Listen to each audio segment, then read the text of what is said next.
네, 파월이 트럼프의 압박에도 굴복하지 않습니다. 네, 역시나 뭐 예상대로 미국이 기준금리를 유지한 상황인데요. 오늘도 시장 상황 저희와 함께 하시길 바라겠습니다. 아침엔 투자 허재입니다. 네, 여러분 안녕하세요. 홍선혜입니다. 자, 코스피 코스닥 오늘 사실 장 초반에 네. 상승으로 출발을 하면서 오늘도 상승을 해주나 좀 기대감이 있었는데 하락 반전에 있고요. 코스피가 0.4%, 코스닥은 약보합권에서 지금 방향성 좀 보고 있는데 네. 뭐 쉬어가는 것 같긴 한데 그래도 끝까지 지켜봐야죠. 사실 뭐 시작하기 전에는 좀 기대감이 더 컸던 것 네. 같은데 지금 일단 뚜껑을 열고 보니까 코스피 코스닥이 둘 다 좀 하락세여가지고 오후 시장까지 한번 지켜보도록 하겠습니다. 네. 뭐 사실 이변은 없었습니다. 파월이 금리, 그대로 금리 기준금리를 유지를 하면서 그런데 또 멍청한 사람이 있다. 연준에 아니. 트럼프의 발언이 있었는데 말이 심한 거 아닌가? 아니 뭐 그 금도를 이분은 뭐 없는 사람이라 뭐 선이 좀 없는 사람이라 자 오늘은요 여러분과 함께 이런 시장 속에서 다 오르고 있는데 나는 어떤 종목으로 좀 재미를 봐볼까 다 오르고 있으니까 고르기가 좀 힘들거든요. 이럴 때는 또 ETF 이야기를 오늘 함께 한 시간 채워보도록 하겠습니다. 그 전에 모셔보기 세미나. 전에 네 저희 또 세미나 안내를 한번 드려보도록 하겠습니다. 광화문으로 출동을 해보도록 하겠습니다. 네. 구혜영 차장님과 함께 저희 저성장 저금리 시대의 채권 투자 전략에 대해서 또 오프라인 세미나 준비를 하고 있죠. 서울 수도권에 계신 분들, 네, 좀 출동하셔서 시장에 대한 이야기 함께 들어보시고, 특히 채권에 관심 있으신 분들, 네. 필히 좀 참석해 주셨으면 좋겠는데요. 6월 23일 월요일입니다. 오후 3시 반부터 오후 5시까지 예정되어 있고요. NH투자증권 광화문 금융센터입니다. 저성장 저금리 시대 채권 투자 전략 한국, 미국, 브라질인데 일단 FOMC에서도 확인을 했습니다만 이번 주가 사실 주요국들의 이 통화 정책 주거든요. 네. 근데 일단은 너무나 불확실성이 좀 커서 그런지 일단은 멈춰서 기다리겠다라는 게 주요국의 지금 스탠스긴 한데 앞으로는 금리 인하 쪽으로 방향이 결정된 국가들이 좀 많잖아요. 네. 이런 시대에는 어떻게 채권 투자 또 해야 되는지 같이 의견 좀 나눠봤으면 좋겠습니다. 자, 바로 그러면 오늘 이야기로 들어가 보도록 하겠습니다. 오늘 여러분들 또 ETF 관심 있는 분들 저희와 전략 한번 같이 짜보시죠. 박현지 과장님 나와주셨습니다. 반갑습니다. 네. 안녕하세요.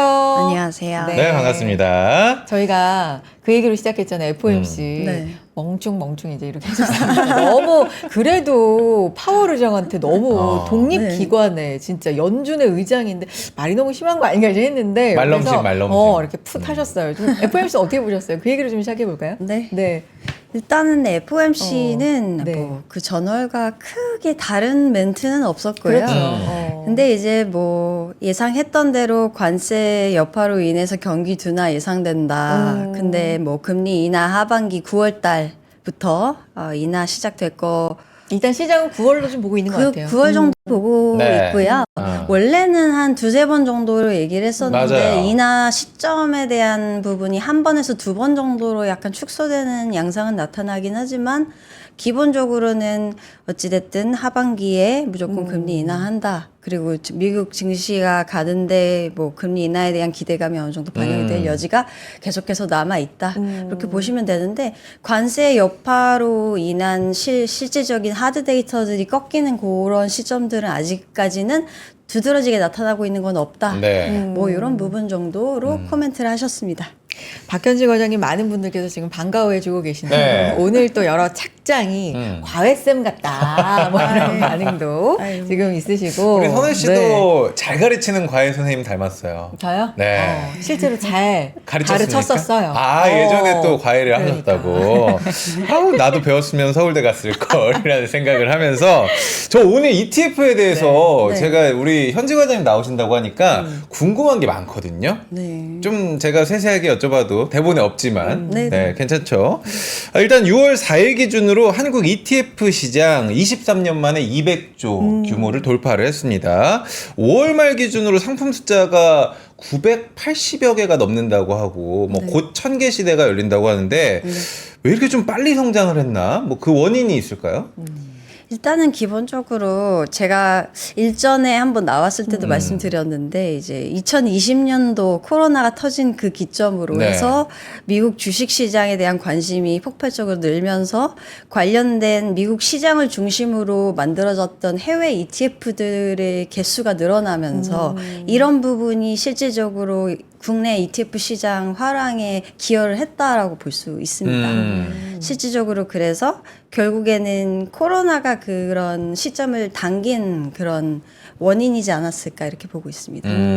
그렇군요. 근데 저도 이제 ETF에 요즘에 관심이 많아요. 그래요? 이제 오. 박 과장님 나오고 나서 나처럼 이렇게 분산 투자에 관심 없는 애들은 얘를 사면 분산 투자의 기능을 좀 가지고 있다 보니까 많이 좀 지켜보고 있는데 종류가 굉장히 많더라고요. 네. 뭐 패시브형부터 시작해서 액티브형, 테마형. 그렇죠.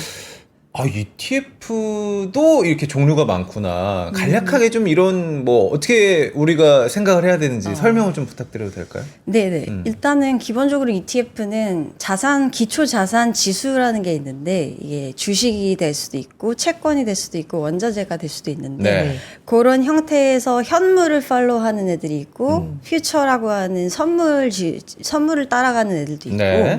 그리고 개인들이 인덱스 기초 자산 지수를 기반으로 해서 패시브 형태로 운영이 되는 펀드들이 있고 그 외에 직접 기관들이 그 리밸런싱 기간을 주기적으로 좀 상시적으로 본인이 하고 싶을 때 언제나 종목을 뺐다 넣었다 뭐 이런 식으로 자유롭게 리밸런싱을 할 수 있는 형태가 액티브라고 보시면 될 것 같습니다.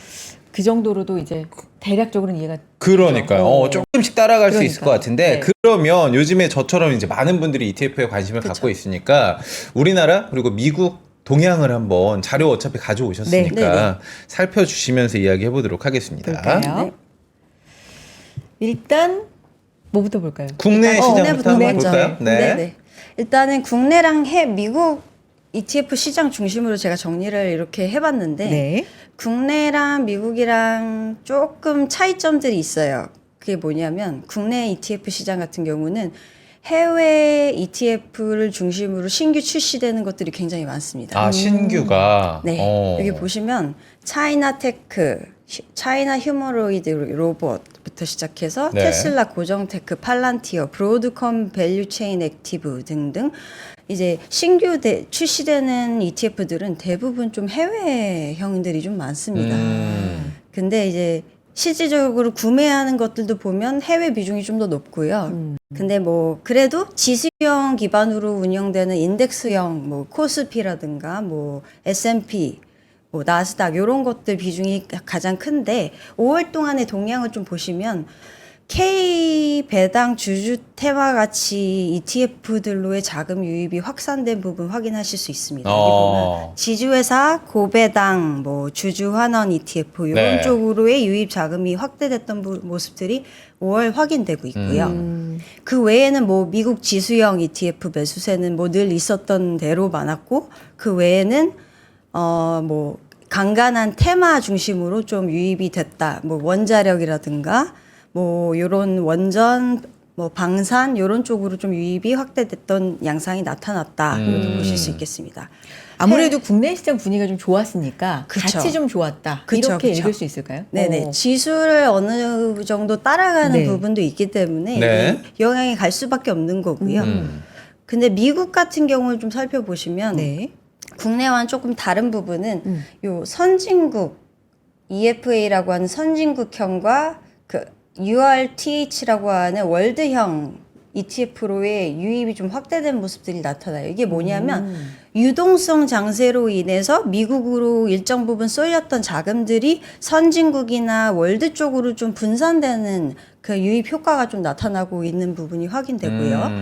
그리고 장기물 국채 매수도 한 4위 정도 기록을 했고요. 네. 그 외에 암호화폐 ETF도 암호화폐 유입이 ETF. 확대됐습니다. 네. 그래서 이런 굉장히 특이한 형태인데 위험 자산을 선호하면서도 안전을 중요시 여기면서 장기물이나 이런 부분들까지 상품 유입이 확대되고 있다는 점을 봐서는 굉장히 이건 신기한 상황입니다. 아까 말씀드렸듯이 유동성 장세로 인해서 네. everything 랠리가 이어지고 있다라는 점이 이 자금 유입 현황을 통해서 확인이 되고 있는 거예요. 그러니까 지수, 네. 채권, 가상화폐 ETF가 네. 같이 다 간다. 움직이는 네네. 거. 이게 전형적인 유동성, 전형적이라기보다는 어쨌든 네. 유동성 장세로 나오는 것 같은데 좀 특이한 거다. 어. 이런 말씀이시네요. 오, 네네. 다 간다. 에브리띵 랠리. 다 가는데 네. 내 것만 안 가는 상황이 좀 있을까봐 걱정이긴 합니다. 그러니까, 네. 자, 다음 상황으로 한번 가보도록 하겠습니다. 암호화폐 이슈 한번 들어가 볼게요. 핵심 네. 테마를 좀 짚어보려고 하는데 요즘에 참 스테이블 코인 이야기가 굉장히 많이 나오는데 그쵸. 아, 저 지금 ETF 따라가기도 힘든데 스테이블 코인까지 저희 엄마가 진짜 다 해도 코인은 건들지 말라고 하셨거든요. 네. 스테이블 코인 설명부터 좀 부탁드려 볼게요. 네, 스테이블 코인은 우리가 생각하는 비트코인이랑은 굉장히 달라요. 네. 사실 기본적으로 스테이블하다라는 거는 여기 슬라이드에 있을 텐데 네. 천천히 한번 찾아주시고요. 여기 있네요. 네, 여기 있네요. 스테이블이라는 거는 가치가 고정이 됐다라는 거고요. 코인이라는 거는 암호화폐인데 그렇죠. 이게 가치가 고정되어 있는 암호화폐인데 암호화폐는 엄밀히 이야기하자면 좀 아니에요. 이 이유는 달러 자산으로 페그가 돼서 움직이는데 이게 어떻게 보면 달러를 그냥 사고 파는 것과 비슷한 개념. 대신에 이제 블록체인 네트워크 안에서 캐시의 형태라고 그냥 보시면 돼요. 그래서 이게 뭔가 우리가 사고 팔 때 지불 형태, 결제할 때 사용하는 캐시처럼 사용할 수 있는 그런 형태이기 때문에 이게 변동성이 있다거나 그런 부분들이 암호화폐처럼 일어나진 않는다라는 특징이 있습니다. 그러면은 왜 지금 스테이블 코인을 미국뿐만 아니라 우리나라도 도입을 하려고 하는가? 네. 이유가 좀 있나요? 아무래도 스테이블 코인, 지금 달러 가치가 약세잖아요. 그러니까 미국 입장에서는 원래 탈세계화 정책 오바마 때부터 해오면서 네. 지금까지 뭐 관세 여파까지 겹치면서 달러가 약세로 전환이 했는데 이제 채권 단기채 중심으로 매입을 하기 위해서 이제 달러 가치를 페그를 스테이블 코인에다가 시키겠다. 이런 부분 때문에 스테이블 코인을 실질적으로 법제화 시키는 게 필요하다라고 얘기를 하는 겁니다. 지금까지는 사실 코인 하면 네. 비트코인을 비롯해서 여러 가지 코인 그렇죠. 종류 진짜 네. 많잖아요. 뭐 투자 개념으로 우리가 생각했다면 네. 물론 이걸 좀 산업적으로 보면 블록체인 얘기도 거창하긴 그쵸. 했습니다만 네. 잘 와닿지 않았잖아요. 그렇죠. 근데 스테이블 코인으로 뭐 1코인당 1달러 이런 개념으로 해서 정말 결제를 하고 이렇게 맞아요. 된다면 네. 이건 진짜 차원이 달라지는 얘기 같긴 해요. 그러니까 화폐 개념이 아예 달라질 수도 있겠다라는 네. 생각이 좀 들기도 하고요. 지금 미국이 노리는 것도 이거다라는 얘기가 많아요. 달러 패권을 좀 유지하기 위해서. 그렇죠. 네. 달러 패권이 약해졌다라는 부분에 대해서는 네. 사실 미국의 정부 어떤 인사도 네. 인정을 하고 있습니다. 인정을 했기 때문에 스테이블 코인 법안에 관련된 이 법제화 노력이 지금 당장 갑자기 법제화가 얘기가 나온 게 아니에요. 네. 이게 한 수년 전부터 이미 이거와 관련된 안이 만들어지기 시작했고 실질적으로 레포트들도 만들어진 게 있습니다. 그래서 그 검토하는 그 과정들이 길었기 때문에 그 철저하게 계획에 따라서 지금 준비해서 달러를 이제 살리겠다라는 의지가 반영되어 있다 저는 보고 있습니다. 월러기사가 만들어낸 이제 그 레포트를 확인해 보시면 구체적으로 USDC 코인, 테더 코인, 뭐 어떤 특정 코인들이 어떻게 유입이 어느 정도가 유입이 될 것이다라는 것까지 예측을 하고 있는 상황이에요.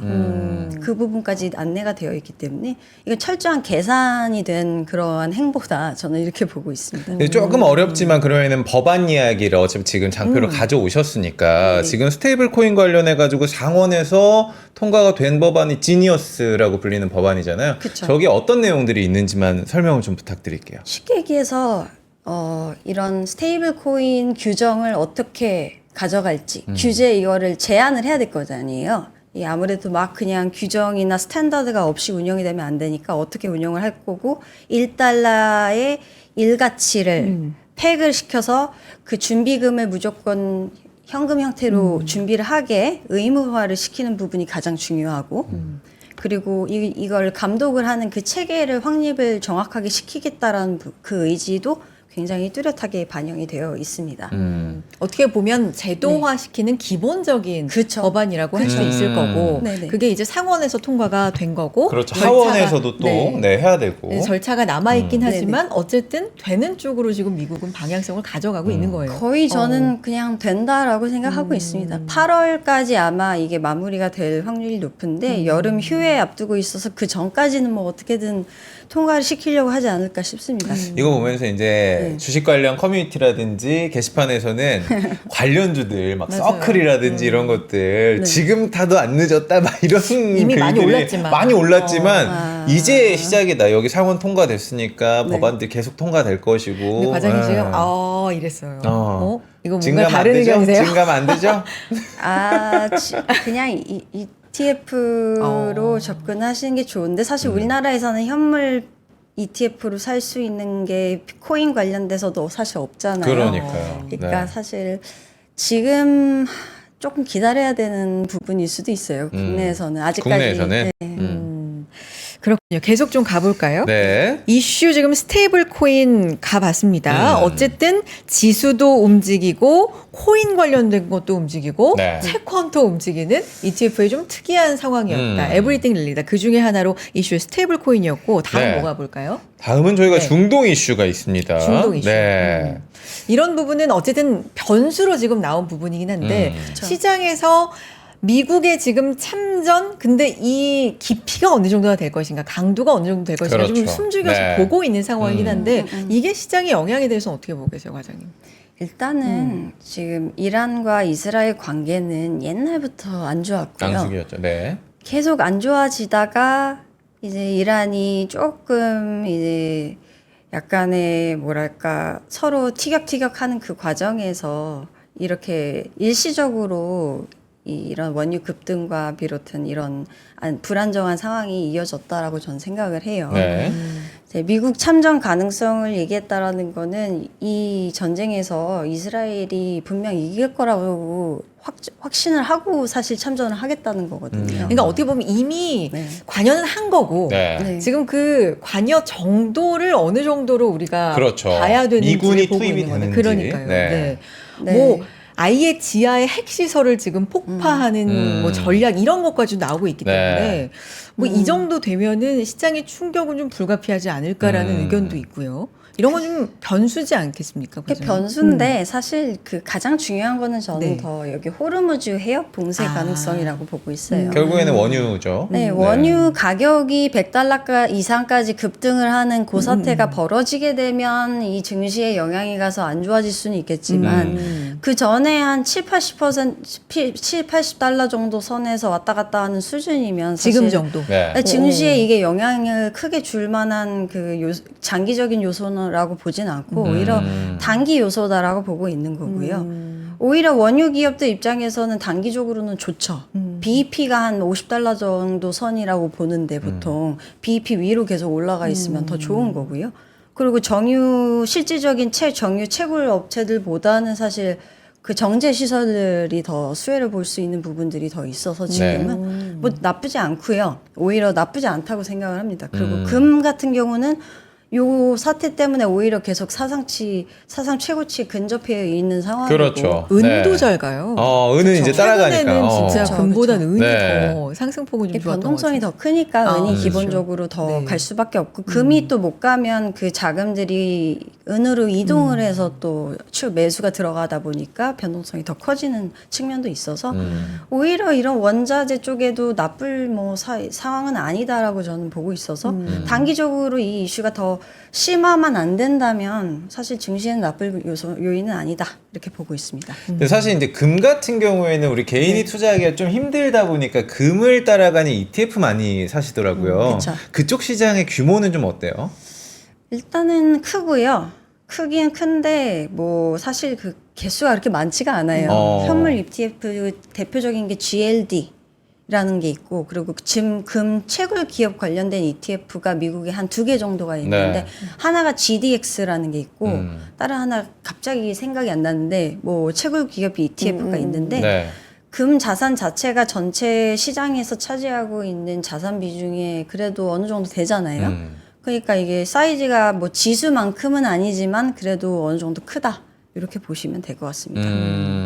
그러면 지금 이 상황에서는 아까 네. 에브리띵 랠리라고 말씀해 주신 네. 것처럼 지정학적인 리스크 상황이 오면 순간적으로 안전자산으로 쏠리는 건 있지만 전반적으로 보면 위험자산도 선호되고 그쵸. 안전자산도 선호되고 좀 이렇게 봐야 되는 거예요? 그렇죠, 그렇죠. 그쵸. 이게 되게 웃긴 게 뭐냐면, 네. 그, 여기 이거 보시면, 네네. 리스크 에피타이트 기관 투자자 심리 지수인데, 스테이트 스트리트에서 이걸 매 월마다, 월 말일자에 이걸 발표를 해요. 근데 보시면 여기 안전자산 리스크 어버스 양상 마이너스 50%대에서 쭉 올라오면서 이게 마이너스대에 있다가 5월 달 들어서 이게 올라왔거든요, 수치가. 이게 뭐 무슨 뜻을 의미하냐면 네. 기관들이 어쨌든 주식 보유 비중을 조금씩 더 늘리기 시작했다라는 거거든요.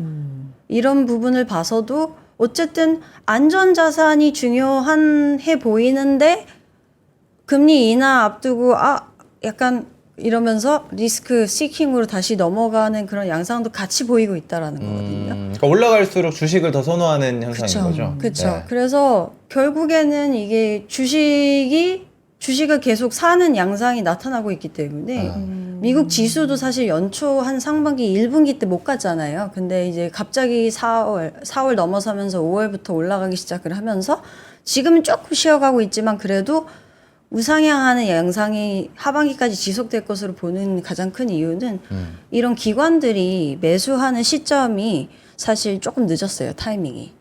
기관들이 원래 들어가야 했던 그 타이밍보다 그 일반 개인들보다 늦게 진입을 해버려서 수익률을 조금 뒤에서 쫓아가는 양상이 상반기부터 나타났었기 때문에 요 매물도 채우려고 계속 사고 있는 거거든요. 그래서 ETF 쪽도 마찬가지로 이제 채워 넣고 있는 중이기 때문에 저는 갈 수밖에 없는 상태다 이렇게 보고 있습니다. 지금 뭐 비트코인하고 저희가 금 얘기했잖아요. 네, 이게 그렇죠. 결국에는 비트코인도 신뢰의 문제라고 저는 생각을 하는데 금처럼 디지털 금이다, 안전자산으로 여겨지는 게 뭐 저는 시장에서 지금 그쪽으로 좀 생각을 하시는 분들이 많아지는 것 같은데 과장님은 어떻게 보세요? 사실 금은 금이고요. 금은 금이고 디지털 자산은 디지털 자산이라고 생각합니다. 왜냐하면 같이 묶일 수는 없는 거죠. 지금 금을 산다고 디지털 자산을 안 사는 것도 아니고요. 그리고 보면 코릴레이션 자체가 없어요. 금이 올라간다고 디지털 자산이 떨어지고 이런 양상은 특별히 패턴이 보이고 있지는 않아서 그냥 오히려 같이 올라갔던 수익률 단에서 봤을 땐 오히려 같이 올라가는 양상이 뚜렷하기 때문에 이거는 그냥 금도 사고 이것도 사고 아니면 금만 사면 뭐 나중에 또 이것도 사고 약간 이런 느낌으로 가고 있다고 저는 보고 있습니다. 아니 그러면 저는 이제 들으면 들을수록 그러면 이게 좋은 건지 안 좋은 건지 이제 헷갈려지는 게 뭐냐면 다 간다? 위험자산도 가고 뭐 안전자산도 가고 다 간다? 그럼 좋은 것 같지만 사실은 선택이 더 어려워질 수도 있겠다라는 생각을 하거든요. 맞아요. 네, ETF도 마찬가지인 것 같아요. 사실 개별 주식을 하기 어려울 때 약간은 안전한 의미로 우리가 ETF를 약간 맘 편하게 한다라는 개념도 좀 그렇죠. 강했었는데 그럼 이렇게 되면은 어떻게 골라야 되는 거야 싶기도 해서 우선순위를 이제는 좀 골라주시면 좋을 것 같아요. 일단은 지금 같은 장에서는 저는 포트폴리오를 분산해서 다 가져가는 걸 더 추천드리긴 하지만 이제 개인분들은 한두 개 정도 그냥 사서 들고 가시잖아요. 맞아요. 요건 개인 성향에 따라서 많이 갈린다고 생각합니다. 요럴 때는 이제 테마 중심으로 장기 투자를 하시는 분들은 AI나 뭐 전력이나 AI 소프트웨어나 이런 쪽으로 사셔야 되는 거고요. 아니면 월배당이나 이런 거 위주로 조금 나는 그래도 길게 보겠다. 근데 이제 나는 조금 단타성을 그래도 조금 더 어그레시브하게 하고 싶다. 그러면 레버리지 상품을 조금 보시는 거고요. 결국에. 아니면 파생 선물과 연동되어 있는 아니면 원유나 뭐 이런 거 보시는 거고요. 결국. 근데 이제 조금 저 같으면 개인 성향에 따라서 굉장히 많이 갈릴 것 같다라는 생각이 듭니다. 그래서 금만 사시는 분들은 또 금만 사세요. 늘. 제가 이제 기관 이제 대상으로 컨설팅을 하는데 이제 가서 한번 얘기해 보면 금 사시는 분들은 진짜 매 월마다 딱 정해진 날짜에 금만 계속 매수하고 계세요. 그러니까 본인이 봤을 때는 시장이 이제 내년까지도 계속 금이 올라갈 거다. 이렇게 4천선까지도 간다. 이렇게 보시는 상황이어서 그런 분들은 계속 금만 사시는 거예요. 근데 이제 그게 아니라 나는 금이 지금 너무 오버슈팅해서 밸류가 너무 높다. 지금 금보다는 차라리 그냥 AI 생태계 확장을 보고 구리를 사겠다 이러시는 분들은 그냥 구리만 계속 사시는 거예요. AI 전력이나 원전이나 뭐 이런 거 계속 그냥 사시는 거고요. 개인 성향에 따라서 많이 다르다 이렇게 정도로 좀 해석됩니다. 결국 그 형님들은 이제 본인의 가치 판단이 확실하신 분들이기 때문에 정말 뭐 심장이 저보다는 훨씬 몇 배가 크실 것 같은데 다음 테마 저 신흥국도 한번 궁금해가지고 여쭤볼게요. 네. 신흥국의 연초 대비 수익률이 S&P 500을 압도하는 수준이다. 그러면은 신흥국 쪽이 지금 더 매력 있는 거냐? 아니면 S&P가 그동안 못 갔으니까 하반기는 S&P 500 미국이 더 괜찮을 수도 있다. 이 판단하기가 참 어려운 상황 같아요 지금. 그렇죠, 그렇죠. 지금 당장으로 봐서는 저는 어쨌든 1순위는 무조건 미국이라고는 생각해요. 1순위는 미국이다. 그러니까 포트폴리오를 짜실 때 미국은 무조건 그래도 한 50% 정도는 넣고 가야 되는데 네.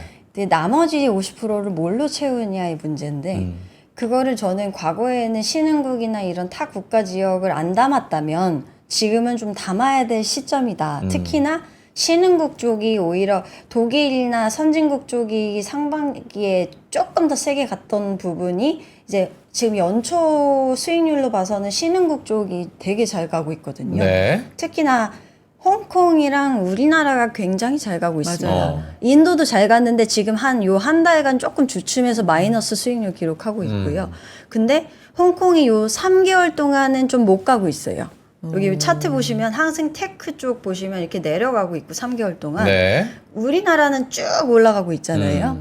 우리나라는 사실 연초부터 쭉 올라가 있어서 지금 20% 이상 수익이 난 상황이고 네. 항생 테크도 10% 이상 가 있는 상황인데 결국에 중요한 거는 계속 하반기에 계속 갈 거냐의 문제잖아요. 근데 모멘텀들이 있기 때문에 간다고 말씀드리는 거예요. 왜냐하면 그 홍콩 같은 경우는 가지 못했던 큰 이유가 사실 여기 보시면 팜마트 요거 보이시죠? 팜마트 요즘에 저희가 많이 얘기했거든요. 그렇죠. 네. 라부부 인형 난리 났더라고요. 네. 팜마트를 비롯해서 혁신 좀 섹터 뭐 테마로 불릴 수 있는 그런 중국, 홍콩 주식들이 많이 갔어요. 네. 그렇기 때문에 상대적으로 포트폴리오가 하나가 오르면 하나가 빠지고 이러잖아요. 근데 테크나 텐센트 홀딩과 같은 이런 기술주들이 못 갔던 거예요. 상대적으로. 요 3개월간. 그래서 지수 전체적으로 봤을 때 테크가 못 갔던 이유가 저는 여기서 요 한 장표로 설명이 된다고 보고 있습니다. 그래서 하반기에 경기 부양을 이제 기술주들에 대한 서포트가 계속해서 중국 정부 차원에서 이어지고 미국과 중국 간의 경쟁 구도가 계속 이어질 경우에는 어쩔 수 없이 홍콩 테크주들은 갈 수밖에 없고 지금 현재 밸류에이션 단으로 봤을 때 그 20배 안 되는 수준에서 지금 PER 형성되어 있는데 지금 이거는 과거 전성기 대비해서도 낮고요, 밸류가. 그리고 미국 테크 기술주들 대비해서도 낮고요.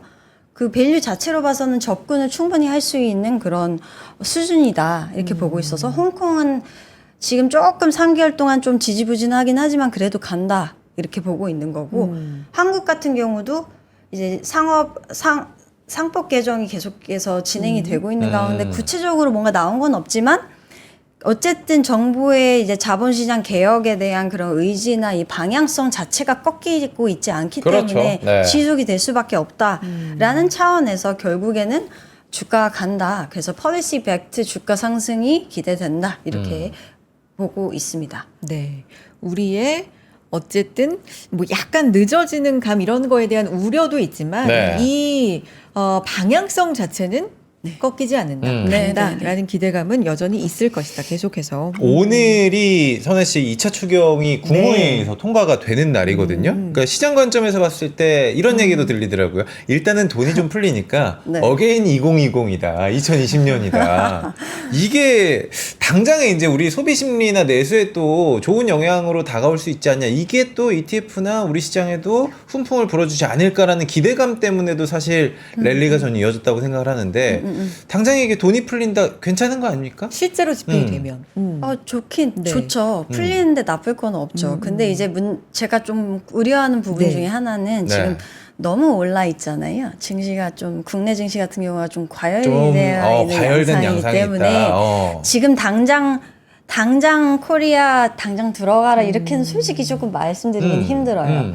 그래서 저 같으면 지금은 조금 목까지 차여 있는데 이제 좀 한 달 정도 조금 지켜보시고 이게 좀 만약에 조금 조정이 되면 그때 좀 다시 고려를 해보셔도 되지 않을까라는 생각이 들기는 합니다. 근데 아직 PBR 한 배도 아직은 못 왔기 때문에 이게 뭐 너무 많이 갔다라는 측면은 속도면에서 지금 말씀하시는 거지 그쵸. 뭐 비싸다 이런 건 전혀 아니잖아요. 네, 속도면에서 말씀드린 거고 네. 어쨌든 그 코스피 3,100 저희 하우스에서 3,100 그리고 3,300까지도 간다 이렇게 얘기 나오고 있기 때문에 지금 더 갈 거는 그 확실하기 때문에 일단 기본적으로는 근데 이제 좀 고객분들이 매수나 매도 타이밍이 또 중요하시잖아요. 그러니까 지금 당장이냐는 조금 저는 조금 두고 보시고 들어가도 되지 않을까라는 생각이긴 합니다.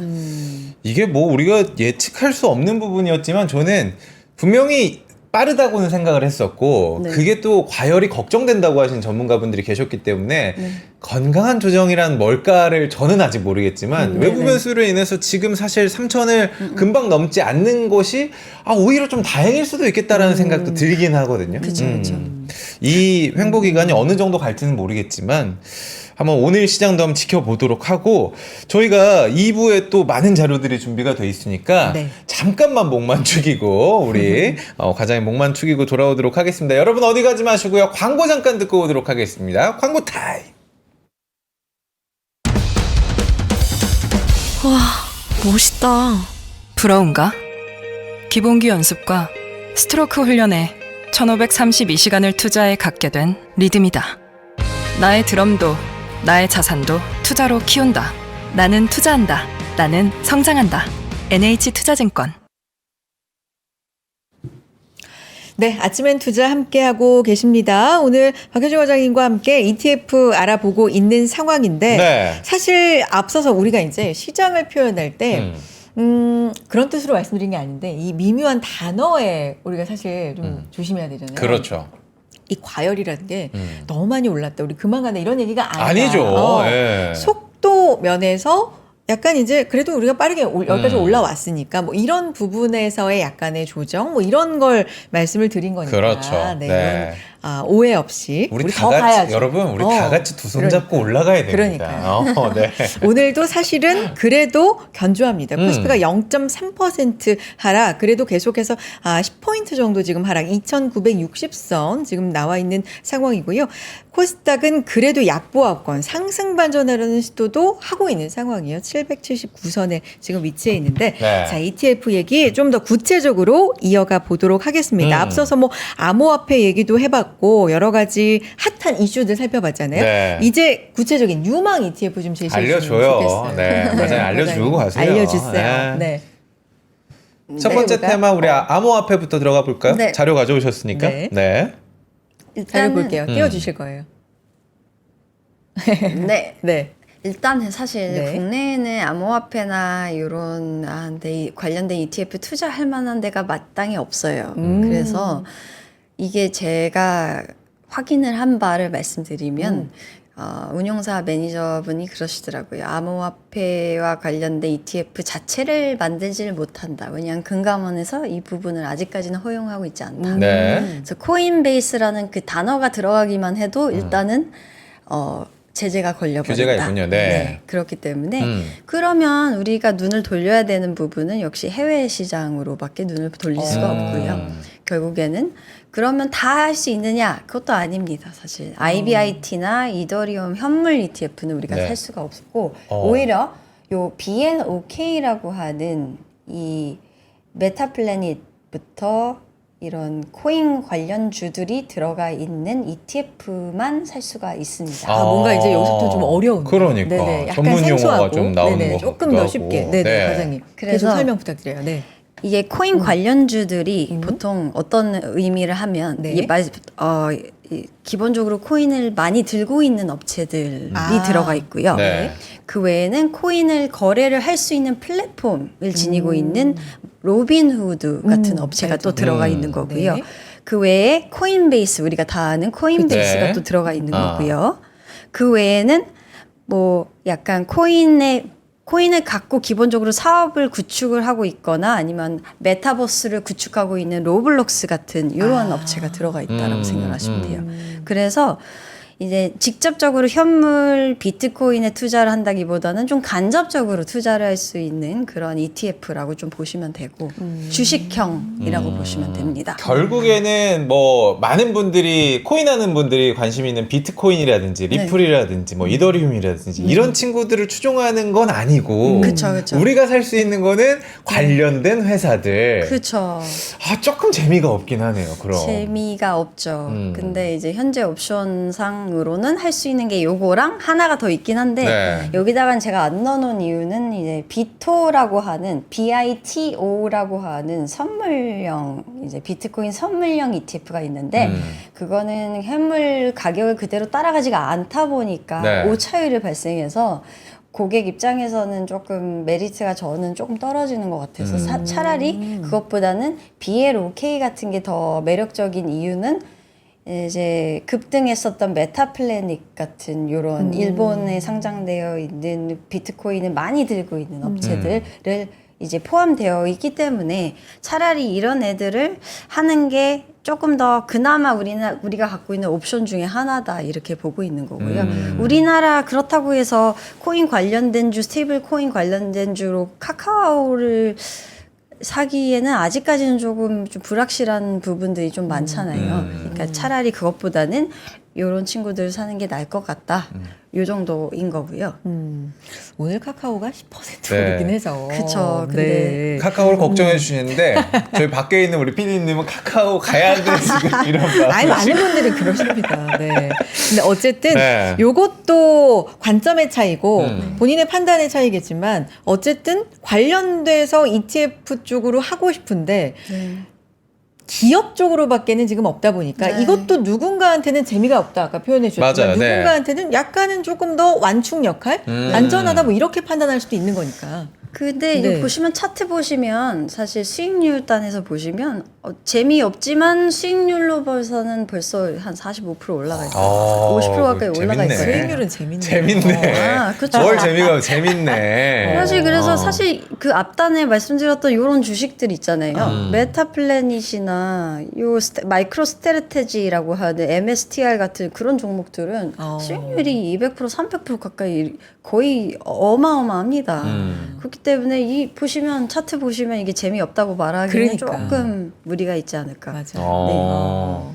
차트 보니까 생각이 달라지죠. 재밌습니다. 아주 웃음밖에 안 나오는 그러니까. 차트인데 그러면 저거는 사실 좀 지금 댓글로도 좀 어렵다라고 생각하시는 분들도 계시고 특히나 우리가 또 직접적으로 투자할 수 있는 것들이 많지 않기 때문에 공부가 더 필요하지 않을까라는 생각이 듭니다. 우리 국내 상장 기업들도 한번 살펴주시면 좋을 것 같아요. 금융이라든지 고배당이라든지 뭐 주주환원 관련돼서는 사실 상법에 대한 개정안도 있고 그쵸. 신정부 출범에 대한 기대감 때문에도 관심이 많이 받을 것 같거든요. 그쵸. ETF 한번 살펴주세요. 일단은 기본적으로는 금융지주 회사들이 굉장히 강력하죠. 네. 주가도 아무래도 뭐, 네. 이제 개별적인 지주 개혁이 필요한 회사들은 어디가 갈 거고 어디가 좋고 이거를 하나하나 구별하는 게 굉장히 힘들잖아요.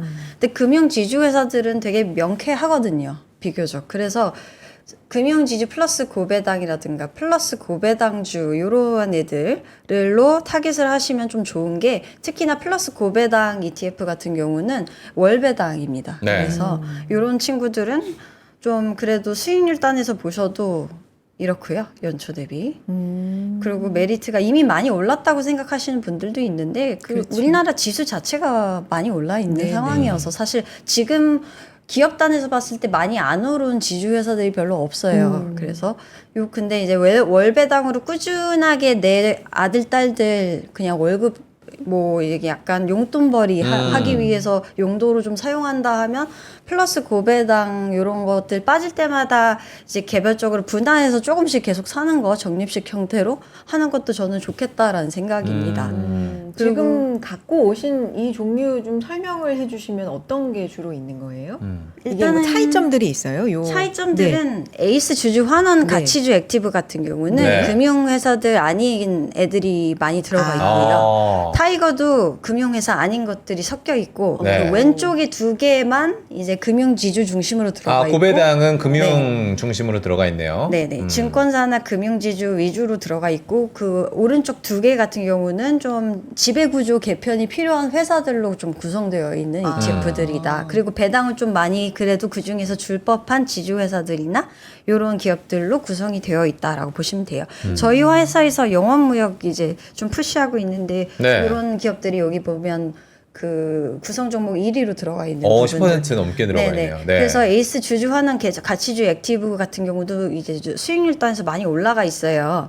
근데 이게 밸류업 관련된 지수 ETF들이 있잖아요. 네. 우리나라에서 만든 그런 맞아요. 것들보다 오히려 이런 친구들이 더 잘 갔거든요. 그 이유는 구성하고 있는 지수 종목 중에 상단에 이제 좀 반도체 같은 좀 가지 못했던 애들이 좀 들어가 있기 때문에 리밸런싱 할 때의 그 주주들 입장에서 내가 이걸 꼭 사야 돼라는 그 이유를 좀 만들어내지 못했기 때문에 그 밸류업 관련된 지수 ETF들이 가지 못했던 거고요. 오히려 상대적으로 이런 좀 금융지주나 이러한 좀 종목 구성을 조금 더 알차게 하고 있다고 판단되는 이런 ETF들이 더 잘 갔다라고 보시면 될 것 같습니다. 한눈에 저희 그래프로 지금 봐도 저게 지금 수익률인 거죠? 네. 야 대단하네요, 지금. 그러니까 다 정책과 관련돼서 그렇죠. 사실 최근에 좀 오르기도 했고 기대감을 받았던 종목들이 저기 이제 속해 있는 건데 네. 지금 가장 많이 받는 질문 중에 하나는 이거 지금 해도 돼요 아닐까요? 맞아요. 관련돼서 네. 좀 많이 오른 부분들이 설명해 주셨지만 있기 때문에 어떤 레벨대라고 판단하세요? 일단은 많이 오른 거는 맞지만 네. 앞으로 이게 말씀드렸듯이 상법 개정 지속될 가능성 그리고 이게 아직까지 구체화되지 않은 상태에서도 이렇게 올라간 거잖아요. 그러니까 추가적으로 뭔가 더 좋은 소식들과 추진 집행 속도가 가속화될 경우에는 네. 올라갈 거고요. 이게 단기적으로 밸류업 시즌 1에 이어서 시즌 2가 되는서 끝나는 거 아니냐 이런 얘기는 조금 저는 그런 상황은 아니라고 보고 네. 있는 거고요. 이게 정책 의지 자체가 어쨌든 조금 더 강하게 드라이브가 걸리고 있는 상황이어서 이 계속 사셔도 된다는 주의고 그리고 사실 이런 친구들은 결국에 성장주에 내가 단기적으로 투자를 해서 끝난다 이런 게 아니라 그냥 꾸준히 조금씩 그냥 분할 매수를 해서 가겠다라는 의지가 반영되어 있는 ETF들이기 때문에 저는 그냥 꾸준히 사셔도 특히나 플러스 고배당 월 ETF 이런 것들은 그냥 제 월급 들어올 때마다 조금씩 그냥 분할 매수하는 것도 저는 괜찮겠다라는 생각입니다. 그렇군요. ETF를 저희가 그냥 뭐 주식 계좌에서 사는 것도 있지만 연금으로 또 사시는 분들이 많잖아요. 그쵸. 저 지금 해당 종목도 다 가능한가요? 그쵸. 다 됩니다. 그래서 다 그냥 포트폴리오로 담아서 가져가실 수 있기 때문에 솔직히 안 되는 것들은 극히 이제 뭐 파생형이나 이런 좀 지나친 공격형 위주로만 좀 투자가 안 될 뿐이지 이런 친구들은 다 됩니다. 그럼 안정적으로 퇴직연금 계좌에서 또 운용을 하셔도 괜찮을 것 같네요. 네. 네. 분할해서 매수 꾸준히 뭐 하시는 것도 좋을 것 같다 말씀해 주셨고 네. 다음 ETF 뭐 볼까요? 네. 다음 ETF는 그 홍콩 쪽입니다. 홍콩 쪽이요. 아까 홍콩도 네. 홍콩 네. 테크 중심 ETF들이고요. 네. 사실 이게 저희가 하반기에 저희 하우스에서 홍콩 테크주들 시장을 밀고 있는데 그 가장 큰 이유는 사실 중국이 그 AI 관련된 기술 규제를 걷어냈다라는 데 큰 의미가 있어요. 네. 과거에는 그 규제를 계속 가져가다가 이거를 한순간 걷어놨는데 이게 딥시크 열풍과이 지속된다라는 그런 의견이 나오고 있기 때문에 결국에 요 정책 드라이브에 힘입어서 결국에 요 항생 테크도 갈 거다라는 거고 아까 제가 말씀드렸던 것처럼 지난 3개월 동안 항생 테크 지수가 못 갔던 가장 큰 이유는 네. 혁신, 라부부 같은 인형 만드는 회사가 아마 주가가 급등을 하면서 일시적으로 순환매처럼 이제 자금이 특정 테마로 쏠리면서 이런 게 기술주 쪽으로 이게 스프레드가 되지 못했던 영향이라고 좀 보고 있어서 아까 한 장의 장표로 그 네. 판마트와 네. 분명하게 그래. 보여주셨잖아요. 네. 그랬기 때문으로 보고 저는 이게 한 번 순환매가 이어지면서 7월 달 정도에는 다시 유입이 되는 형태가 나타나지 않을까 이렇게 보고 있는 겁니다. 그러니까 사실 항생테크를 봐야 된다는 얘기는 많았는데 네. 지금 그 수준을 보면은 좀 실망스럽다 하시는 분들이 굉장히 맞아요. 많았거든요. 맞아요. 그게 또 하반기에 좀 움직일 수 있겠다라는 힌트를 지금 과장님께서는 예측을 하고 계시는데 네. 닥터 K님도 기다리면 항생테크가 되는 겁니까 지금? 박 과장, 항생테크 기다리면 되는 겁니까? 약간 이렇게 물어보셨는데, 저도 걱정인 게 사실 지금 중동발로 좀 잊혀지긴, 잠깐 지워지긴 했지만, 그래도 아직 우리는 늘 관세. 그리고 미중. 중국과 미국의 어떤 네. 그 사이에 있는 게 항생테크. 그렇죠, 그렇죠. 이게 괜찮을까 싶어요. 사실 걱정되는 부분도 있어서, 과장님의 의견도 좀 말씀을 해주세요. 일단은 지금 미중 간의 관세 협상 진행 중인 데서 오히려 힘을 갖고 있는 곳은 저는 중국이라고 생각을 합니다. 히토류. 네. 네, 오히려 미국이 조금 더 뭔가를 자꾸 추진을 하려고 하는데 중국은 그냥 이렇게 뒤로 쓱 빼면서 지켜보고 있는 그런 입장이고 오히려 급할 게 없다라는 생각이어서 오히려 지금 뭐 보편적 그냥 일반적인 관세 부과만 해도 충분히 뭐 주가가 거기서 빠질 염려는 없다라고 생각을 해요. 그러니까 예를 들어서 더 관세가 과도하게 매겨질 경우에는 이게 좀 항생테크에 영향이 갈 수는 있겠지만 어느 적정 수준 뭐 보편적 관세 기본적으로 생각하고 있는 그 수준 안에서 부과가 되면 그 정도 수준에서는 뭐 증시가 흔들리진 않을 거다라는 생각입니다. 그 관련돼서 네. 그 차트도 하나 보여주셨나요? 준비되신 게 있는 것 같은데. 테크 ETF. 네. 수익률 한번 볼까요? 네. 그러면은 네, 마지막 장인 것 같아요. 네. 여기 보시면 결국에 보시면 이렇게 상반기에 이렇게 올라왔던 이 테크주들이 이렇게 관세 여파로 빠지면서 저 올라갔을 때는 이 딥시크. 네, 딥시크. 네. 딥시크 이후로 그러네요. 관세 연말부터 1, 빠지면서 2월까지 네. 쫙 올라갔네요. 네. 빠졌다가 이제 또 스물스물 올라오는 듯 하다가 이제 또 이제 약간 좀 횡보하는 양상이 약간 보이고 박스권에 있죠. 갇혀 있는 느낌. 근데 이게 사실 우려스러운 부분은 이게 더 올라가느냐 떨어지느냐인데 저는 이게 관세 협상 8월 달에 요 부분 유예됐던 부분 결정이 나면서 좀 불확실성이 오히려 거치면서 저는 오히려 뿜법이 될 수 있는 그런 부분도 있다라고 생각이 되고요. 기본적으로는 어쨌든 저는 근데 7월 달에도 미리 움직일 수 있는 여지가 있다라고 봐서 지금 6월, 7월 넘어가면서 좀 이게 올라가는 우상향 모습이 보이지 않을까 이렇게 생각하고 있습니다. 저는 이제 그러면은 중국 얘기가 나왔으니까 조금만 더 가서 한한령 기대감이 언제부터 나왔어요? 저는 계속 기대감만 있어요 지금. 뭐 언젠지 기억도 안 나네. 네. 중국의 이제 한한령 기대감은 사실 그러니까 해제 기대감이죠? 해제 기대감은 저도 너무 바라는 건데 그렇죠. 엔터나 늘 이제 한한령이 나오면 따라오는 거 엔터 화장품, 여행 관련주, 그렇죠. 중국인이 우리 이제 많이 방문을 해주실 거다. 네. 이거 관련해서의 ETF 움직임도 우리가 지금 볼 때가 됐을까 싶어요. 그러면. 네, 일단은 제가 사실 지난번에 왔을 때 이렇게 엔터 관련된 ETF를 추천을 하긴 했었어요. 네. 근데 이제 뭐 사실 국내 시장 자체가 지금 분위기가 순환매라서 업종별로 한 번씩 돌고 있거든요. 네. 방산도 갔다가 뭐 엔터도 갔다가 뭐 이것저것 지금 2차 전지 빼고 다 가고 있는 분위기여서 뭐 네이버, 카카오. 네, 맞아요. 다 가니까 네이버가 10몇 %가 올라요, 하루에. 그러니까 사실 저는 뭐 한한령 해제에 따른 엔터주의 상승 기대감은 뭐 그 전부터 이미 반영이 되면서 오를 땐 또 오르고 빠질 땐 또 빠지고 근데 약간의 뭐랄까 종목 차별화 장세가 조금 더 이루어지고 있다라고 생각을 해서 저는 결국에는 이게 지금 사야 되냐 언제 사야 되냐 엔터 물어보시면 이거는 사실 그냥 시점은 좀 말씀드리기가 힘들다. 왜냐하면 그냥 순환매처럼 그냥 계속 돌고 있는 느낌이어서 네. 지금 시장이. 그래서 아. 지금 사셔도 되고 뭐 어쨌든 여름철 안에 이제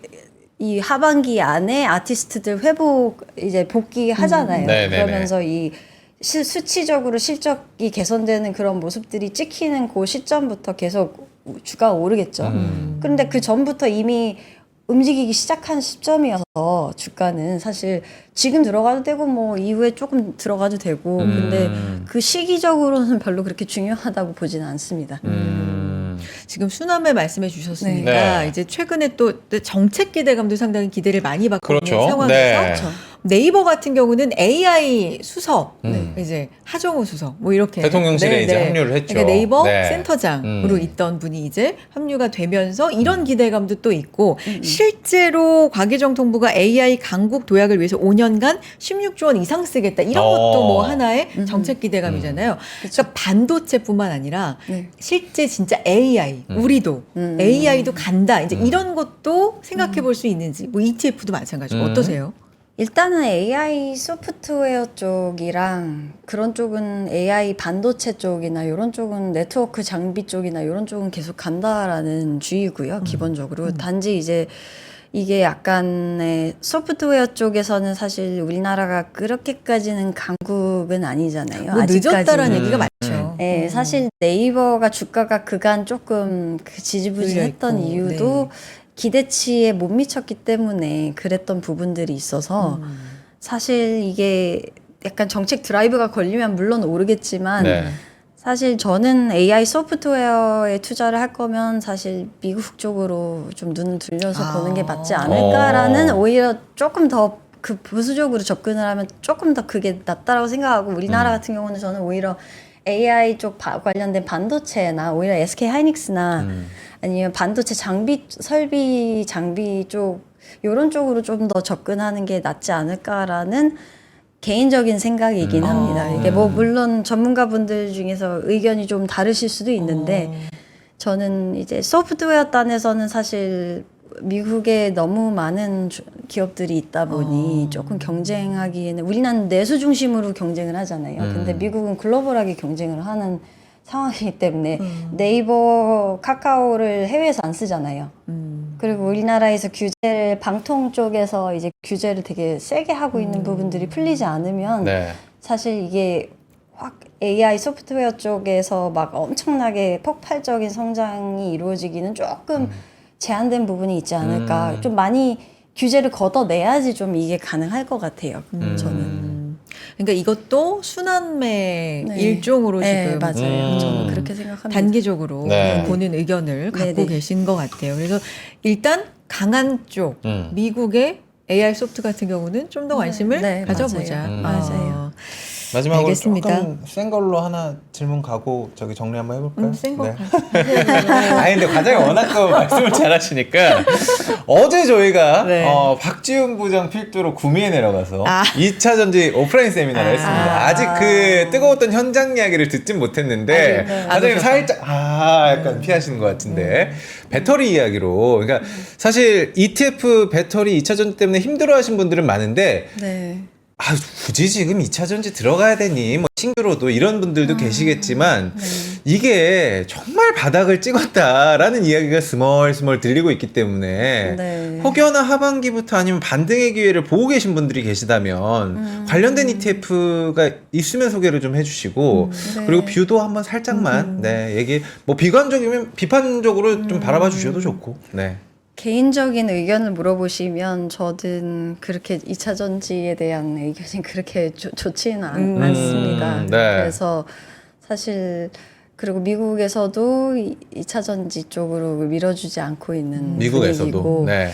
지금 2차 전지 쪽보다는 원전이 더 나을 것 같다라고 그 전에도 한번 말씀드렸던 것 같은데 사실 2차 전지 관련된 ETF는 많은데 사실 지수를 따라가기 때문에 이게 좋진 않죠. 지금도. 그래서 사실 근데 저희 하우스에서도 이게 장기적으로 안 좋다라고 얘기는 하진 않고요. 그냥 지금 현재 지금 당장 요 분기에는 지금까지는 안 좋다 정도여서 아직 지금 당장 들어가는 시점으로는 조금 그렇다.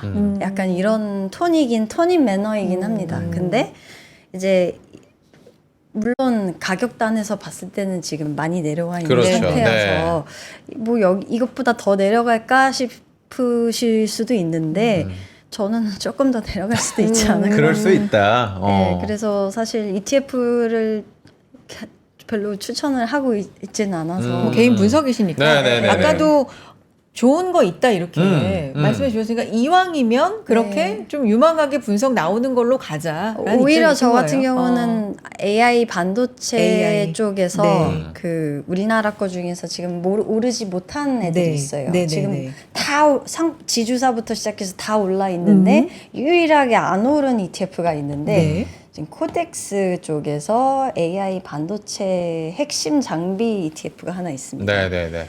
그게 수익률을 보시면 다른 애들은 막 올라가 있는데 걔는 희한하게 안 올라가 있거든요. 이유는 없고요. 안 오르면 안 오르는 이유가 또 그게 네. SK 하이닉스 같은 기업이 들어가 있는 게 아니라 아. 중소형 아. 이수 페가시스나 네. 아니면 HPSP나 이런 좀 상대적으로 조금 기어 가던 애들이 들어가 있는데 네.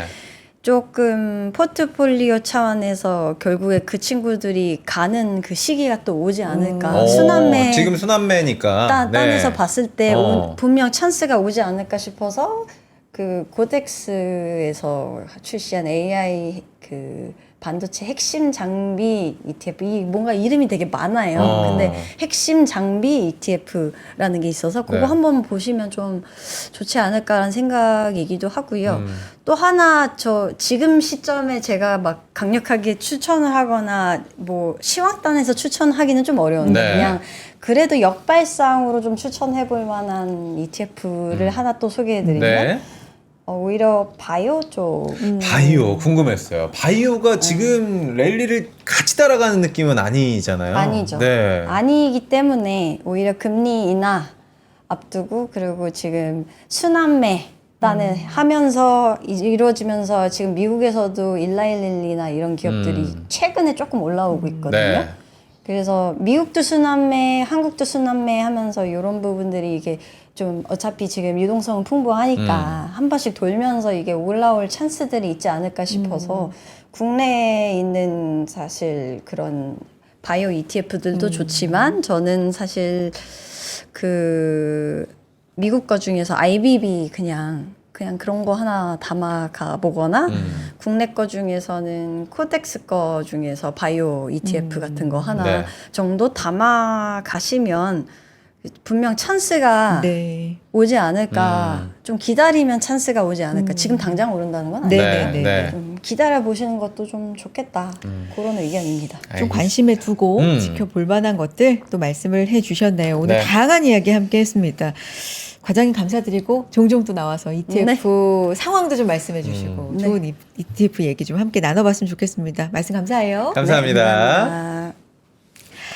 네, 코스피 코스닥 파란불은 유지하고 있는데 그래도 뭐 크게 빠진다라고 보이지는 않고요. 그러니까요. 한 코스피 0.4%, 코스닥은 0.1% 약보합 정도 기록하고 있는데 2,959선입니다. 네. 2,960선 뭐 왔다 갔다 지금 하고 있는 상황이에요.